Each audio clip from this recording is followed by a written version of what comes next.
চুল প্রতিস্থাপন করে ফেলেছেন বাট চুলের রেজাল্ট আসছে না।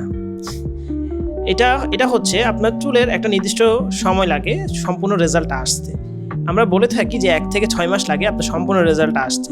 এর মূল কারণ হচ্ছে যখন আমরা একটা চুল নিয়ে থাকি, যে জায়গা থেকে নিয়ে থাকি সেটা হচ্ছে চুলের অরিজিনাল সাইট, যেটাকে আমরা ডোনার এরিয়া বলে থাকি।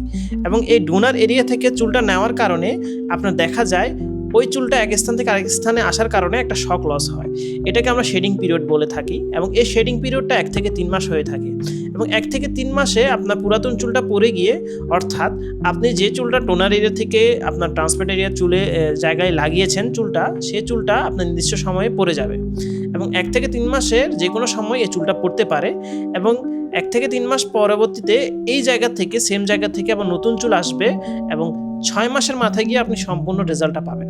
তো অর্থাৎ আপনি ট্রান্সপ্লান্ট করার পরবর্তীতে যে আপনার সম্পূর্ণ রেজাল্ট পেয়ে যাবেন সেই আশাটা রাখাটা আপনার ভুল। ধন্যবাদ।